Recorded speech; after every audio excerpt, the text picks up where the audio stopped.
Olá, alunos e alunas do nono ano. Eu sou a Dejanira, professora de História. Nessa aula, nós vamos falar sobre algumas das características do que estava acontecendo no período entre guerras. Então, entre a Primeira e a Segunda Guerra Mundial.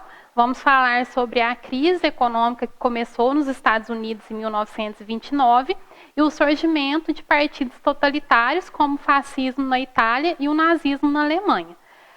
Os Estados Unidos haviam saído da Primeira Guerra Mundial como país enriquecidos. Esse país entrou na guerra já mais ao final dela, né, vendia muitos produtos para os países que participavam da guerra, saiu do lado vencedor da guerra e não teve ataques, conflitos no seu território, né, já que as lutas na Primeira Guerra Mundial aconteceram basicamente em território europeu. Então, com isso, os Estados Unidos saíram da Primeira Guerra com a economia fortalecida e, nos anos de 1920, tornaram-se a maior economia do mundo. Então, foi um período em que os Estados Unidos viviam um período de prosperidade, otimismo, com a população querendo consumir cada vez mais. Só que, com o passar do tempo, essa prosperidade, essa economia começou a entrar em crise por alguns motivos que acabaram levando a uma crise de superprodução. Alguns dos motivos foram a concentração de riquezas nas mãos de poucas pessoas, enquanto a maioria dos trabalhadores recebiam baixos salários, a crise agrícola, já que estava se desenvolvendo mais a indústria no período, e a concorrência europeia. No final dos anos 1920, aqueles países europeus que haviam participado da Primeira Guerra Mundial já estavam conseguindo, de uma certa forma, recuperar a sua economia, a indústria lá voltar a produzir, então deixaram de adquirir tantos produtos dos Estados Unidos, igual acontecia antes. Tudo isso, então, contribuiu para que houvesse muito mais mercadorias para serem vendidas do que pessoas com dinheiro para comprar essas mercadorias, causando, então, no final dos anos 1920, nos Estados Unidos, uma crise de superprodução. Fazia parte desse período de otimismo e crescimento da economia nos Estados Unidos também as pessoas quererem investir na Bolsa de Valores de Nova York, comprando ações de empresas, né, que a compra de ações é como se você se tornasse dono de uma parte bem pequena daquela empresa, e aí quando a empresa tem lucros, a pessoa que comprou ações também tem. Por outro lado, quando a empresa perde dinheiro, essa pessoa que aplicou seu dinheiro nas ações também perde. Então, fazia parte desse período de crescimento dos anos 1920, muitas pessoas quererem investir na Bolsa de Valores de Nova York. Só que nós falamos que muitas empresas começaram a ficar com seus produtos estocados. Mas, como a busca por compra dessas ações estava muito grande, acabava que, mesmo com muitas empresas estando se endividando, o preço das ações dessas empresas continuava alto, já que a procura estava muito grande no período. Porém, entre outros motivos, quando uma grande empresa foi à falência, em outubro de 1929, muitas pessoas quiseram vender as suas ações ao mesmo tempo, e com isso o preço das ações despencou, levando ao que a gente chama de quebra da Bolsa de Valores de Nova York. Então, a essa questão da quebra da Bolsa de Valores, seguiu-se uma grave crise econômica, que a gente chama de Grande Depressão, que teria durado mais ou menos de 1929 até 1933, pelo menos. Com essa crise econômica que começou nos Estados Unidos, então, muitas empresas faliram, né? Aí tiveram que mandar seus empregados embora e o desemprego cresceu muito. Pessoas que haviam pegado empréstimos para aumentar a sua produção não tiveram como pagar os empréstimos, e aí perderam seus bens, como, por exemplo, as suas terras. Os bancos que, né, concediam empréstimos de uma forma muito fácil na época e também não tiveram pagamento desses empréstimos, foram prejudicados, e aí, inclusive, pessoas que foram tentar retirar o seu dinheiro dos bancos devido à crise que eles estavam vendo que estava acontecendo, não conseguiam. Então, essa crise econômica que começou nos Estados Unidos em 1929, ela atingiu proporções enormes e, inclusive, não ficou só nos Estados Unidos, né? Essa crise se propagou também por outros países da América e da Europa. Os Estados Unidos diminuiu as compras que ele fazia do exterior, cortou investimentos e parou de conceder empréstimos a outros países, né? Muitos países da Europa, inclusive, para recuperar a sua economia após a Primeira Guerra Mundial, pegavam dinheiro emprestado com os Estados Unidos. Então, esses empréstimos foram cortados e os Estados Unidos também passou a cobrar essas dívidas. Então, a crise se alastrou, né? O Brasil foi atingido, inclusive, porque era um grande exportador de café na época, e aí o preço do café no mercado internacional diminuiu muito e a quantidade de produtos exportados também, inclusive porque os Estados Unidos eram um dos grandes compradores do café brasileiro no período. O presidente, o governo dos Estados Unidos na época era uma economia liberal, né, um governo liberal, que acreditava que o próprio mercado colocaria as coisas no eixo, então não tomou nenhuma atitude assim, em relação ao governo para controlar essa crise. Por isso que a gente fala que a crise durou pelo menos até 1933, quando outro presidente assumiu e aí começou uma política para tentar tirar o país dessa crise. Esse contexto de crise, então, que começou nos Estados Unidos em 1929 e se alastrou para outros países da América e pela Europa, propiciou o crescimento de partidos políticos e grupos políticos nessa época. De um lado, haviam aquelas pessoas que começaram a defender o socialismo, né? Como a gente viu, o socialismo havia sido implantado na Rússia já após a Revolução Russa. E então muitas pessoas, principalmente grupos de trabalhadores, começaram a aderir a movimentos que defendiam o socialismo por ver o socialismo como uma forma de sair dessa crise econômica. Por outro lado, e na direção contrária, esse contexto de crise também levou ao surgimento e ao crescimento de grupos políticos e partidos políticos fascistas, que defendiam um governo totalitário. Esses grupos e políticos fascistas defendiam que somente um governo forte, que fosse dirigido por um líder único, poderia trazer a solução para a crise. E eles criticavam as democracias liberais.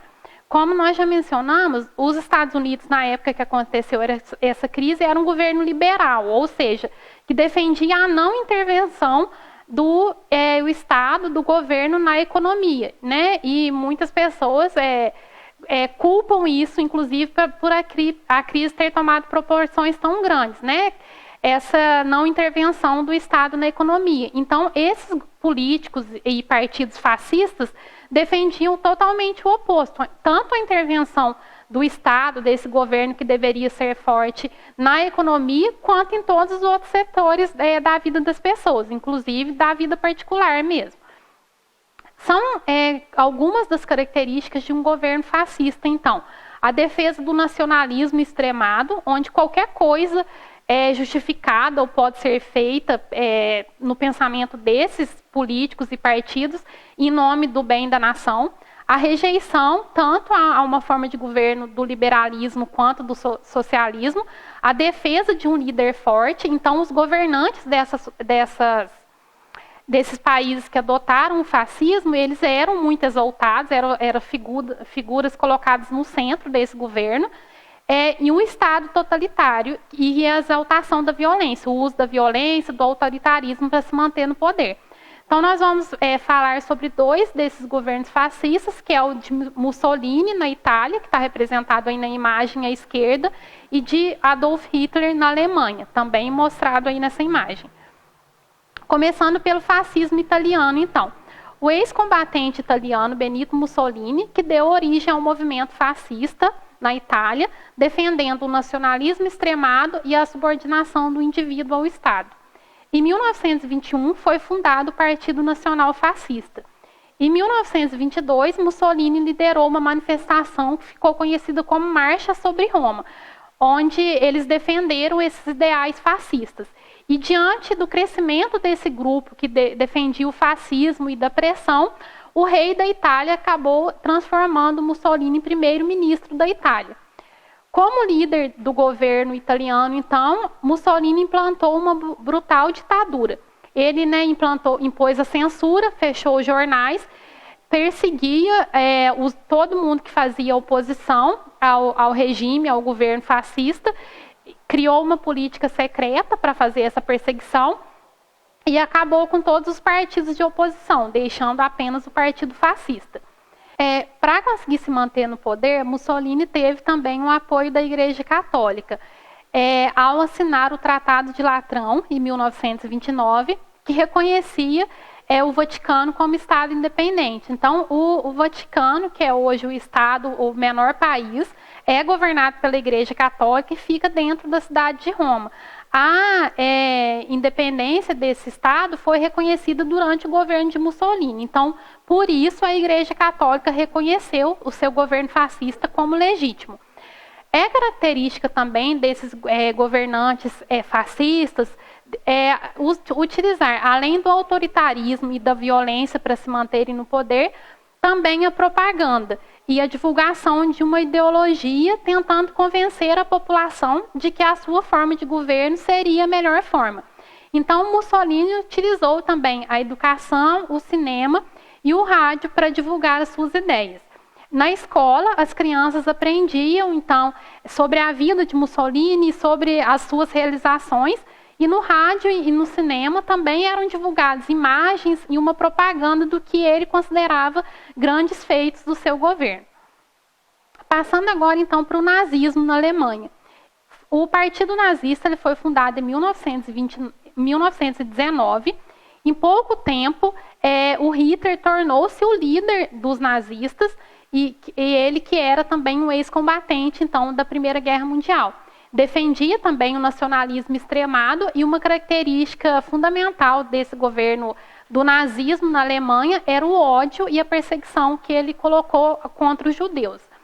Em 1923, o Hitler havia tentado tomar o poder na Alemanha através de um golpe que não deu certo e ele acabou, inclusive, ficando preso durante um tempo. Nesse período, ele escreveu um livro chamado Minha Luta, no qual ele defendia o que ele acreditava, que se tornou os princípios do nazismo. Então, são algumas das questões defendidas pelos nazistas. A superioridade da raça ariana. Então, eles acreditavam que os alemães pertenciam a essa raça ariana, que seria uma raça pura, superior a outras raças, e diante disso, então, Hitler defendia que todos aqueles que não pertenciam a essa raça e que eram indesejáveis na Alemanha deveriam ser exterminados. Ele defendia também a necessidade de um espaço vital. Acreditava, então, que a Alemanha deveria conquistar outros territórios. E essa defesa dessa conquista de novos territórios, inclusive, foi uma das coisas que contribuiu para o início da Segunda Guerra Mundial. E o antissemitismo, que é justamente essa perseguição aos judeus.